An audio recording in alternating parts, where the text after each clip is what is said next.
Well, welcome everybody. Do you all want to develop your intuition? Yes. Who does it? Good for you. Too much. Yeah, don't do it then. Because really, intuition, developing it is only if you're moved to do it. But just listen, it might add to something in your life. How many of you are frightened of intuition? Frightened. Raise your hand. Frightened. I hope you can be honest. How many of you feel that you don't have it? Is that a certain hand or an uncertain? All right, how many of you want to have an experience in here while we're sitting here today? Yes. All right, we'll get ready to do that. As that's what I would like this to be, an experiential time for you. It will go quickly. And we have this amazing opportunity in this environment that's very chaotic and noisy to focus. You know, I look at this as life. We have this in life. When you go out and you want to tune into intuition in your life, you're going to have a lot of distractions. Is there a feedback here? Did you hear that? No more feedback.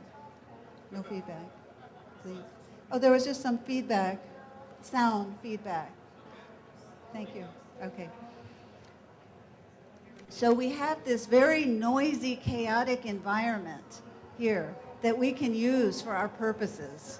The linear mind would come in and say, it is so noisy, how are we ever going to do this? How are we ever going to get centered? How are we going to be able to tune into intuition or have any kind of experience in all this? Isn't that what the linear mind is saying?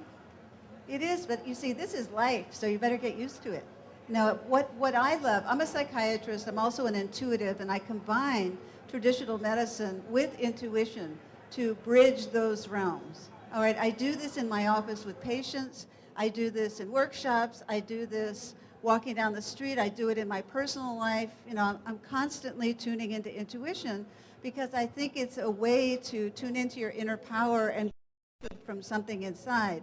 However, when you go out in the world, there are going to be a million distractions. And there will be people who will raise their eyebrows when you say, oh, I'm making a decision based on a dream. You're what? I had a night dream that told me to do this.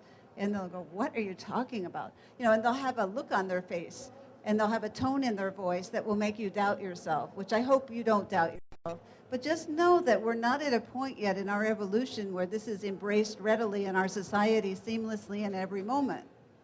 We're not there yet, but it doesn't matter.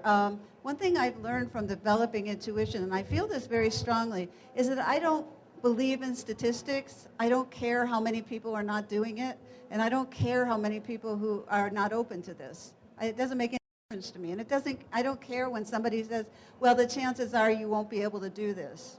You know, if my intuition tells me I can do it, I'll do it. I'll try. I mean, that's, you know, I'm not into, you know, a majority vote about my life or anything that has to do with my, you know, anything that has to do with me. And I hope this can wear off on you, because otherwise you're going to be doubting yourself all the time. And intuition is strictly personal.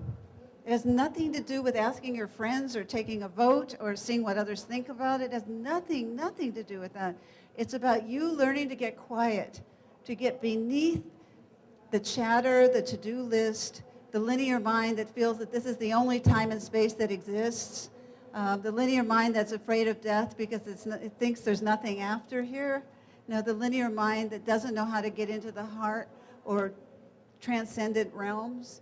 You see, the linear mind, what I know as a physician, is that the linear mind has its great usages. And it allows you to analyze things. I love the linear mind. It allows you to think about things. A plus B equals C. It allows you to, you know, make positive lists and negative lists, pros and cons. It allows for intellectual discourse. You know, all of this is good. But one thing that you have to know is that it's extremely limited. That's all it can do. And I think that's where people get confused. They think it can do all these other things, and it really can't. You see, if you have an interest or an attraction to going to deeper within, to being able to experience realms that are beyond this material plane, to be able to even go beyond this life if you really want to stretch it, and I know that's a stretch to some people's minds, maybe not here, But certainly my colleagues, that would be a very big stretch.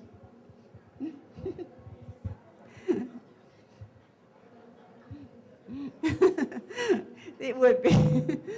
I know. I have come up in the traditional medical environment, and I know how much you can push it, and you can't go there. But I think, I have a lot of respect for my colleagues, but I know where it's limited. But what I also know is that intuition, which is nonlinear knowledge that comes through things such as gut feelings, hunches, flashes of insights, knowings, senses of energy, dreams, input, all kinds of synchronicities, déjà vu. These are all forms of intuition.